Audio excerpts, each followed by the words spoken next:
Indeed, that's something I think it differentiates us from the rest. Yeah. Is that we looked into the engineering side of things and look into the customers' application and their needs, and then we are able nowadays to basically offer any of those three alternatives indeed. Right, and you're now trying to expand more internationally. You are a very well-established international company, but you're looking for more distributors, more partners. You want to make this more available in different nations around the world.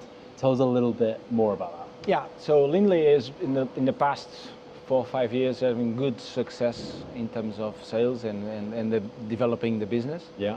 We have a company in Portugal and in Spain, so we're basically an Iberian company. That's our base, that's our home base.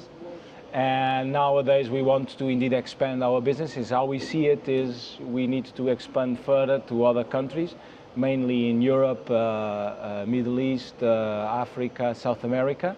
Right, okay. And so that's the intention, to look for new people to come and join us.